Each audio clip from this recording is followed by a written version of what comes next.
Kamala Harris. Let's have a good debate. Nice to see you. Have fun. Thank you. Welcome to you both. It's wonderful to have you. It's an honor to have you both here tonight. Why do you believe it's appropriate to weigh in on the racial identity of your opponent? I don't, and I don't care. I don't care what she is. I don't care.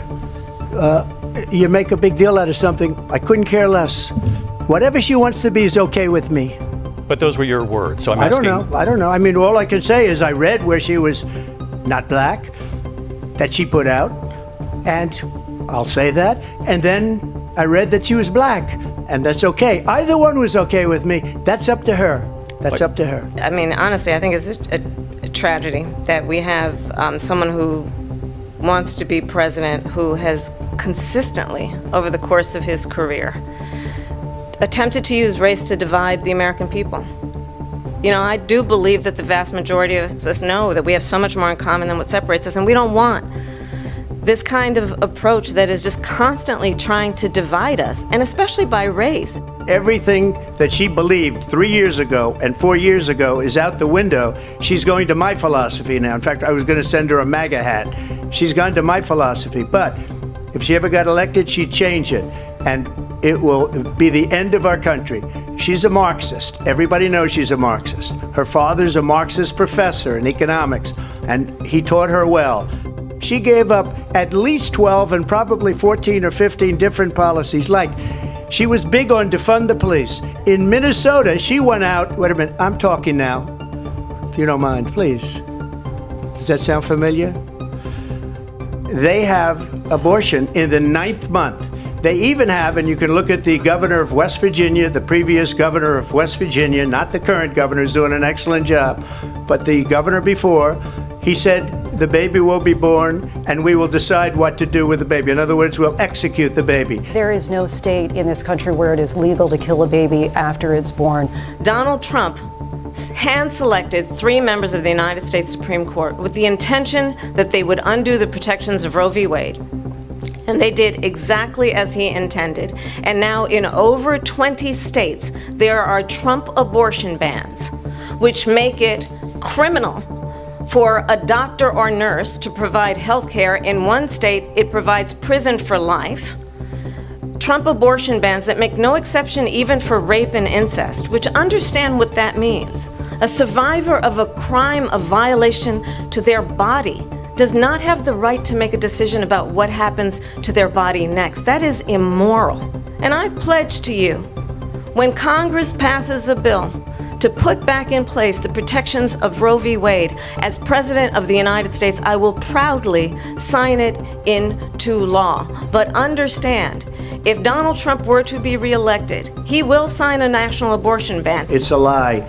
I'm not signing a ban, and there's no reason to sign a ban, because we've gotten what everybody wanted. Democrats, Republicans, and everybody else, and every legal scholar wanted it to be brought back into the states, and the states are voting. And it may take a little time, but for 52 years, this issue has torn our country apart, and they've wanted it back in the states. And I did something that nobody thought was possible. The states are now voting. What she says is an absolute lie. And as far as the abortion ban, no, I'm not in favor of abortion ban, but it doesn't matter because this issue has now been taken over by the states. Would you support any restrictions on a woman's right to an abortion? I absolutely support reinstating the protections of Roe v. Wade. And as you rightly mentioned, nowhere in America is a woman carrying a pregnancy to term and asking for an abortion. That is not happening. It's insulting to the women of America. What we will do is we're looking at different plans. If we can come up with a plan that's going to cost our people, our population, less money and be better health care than Obamacare, then I would absolutely do it. But until then, I'd run it as good as it can be run. So just a yes or no, you still do not have a plan? I have concepts of a plan. I'm not president right now. But if we come up with something, I would only change it if we come up with something that's better and less expensive. And there are concepts and options we have to do that. And you'll be hearing about it in the not too distant future. I'm going to actually do something really unusual, and I'm going to invite you to attend one of Donald Trump's rallies, because it's a really interesting thing to watch. You will see during the course of his rallies, he talks about fictional characters like Hannibal Lecter. He will talk about windmills cause cancer. And what you will also notice is that people start leaving his rallies early out of exhaustion and boredom. And I will tell you, the one thing you will not hear him talk about is you. You will not hear him talk about your needs, your dreams, and your desires. And I'll tell you, I believe you deserve a president who actually puts you first, and I pledge to you that I will. We have the biggest rallies, the most incredible rallies in the history of politics. That's because people want to take their country back. Our country is being lost. We're a failing nation.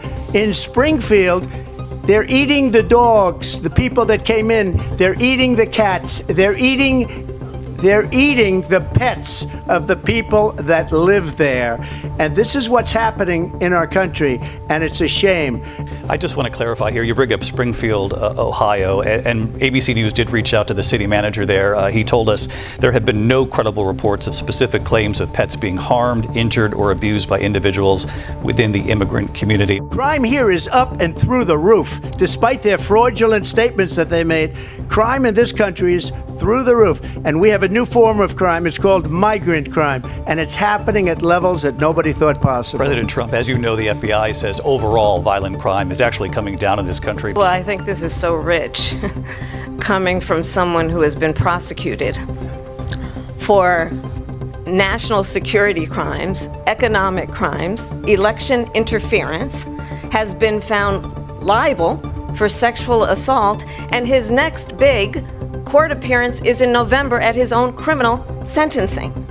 Understand, this is someone who has openly said he would terminate, I'm quoting, terminate the Constitution of the United States, that he would weaponize the Department of Justice against his political enemies. This is the one that weaponized, not me. She weaponized. I probably took a bullet to the head because of the things that they say about me. They talk about democracy. I'm a threat to democracy. They're the threat to democracy. In the past couple of weeks leading up to this debate, you have said, quote, you lost by a whisker, that you, quote, didn't quite make it, that you came up a little bit short.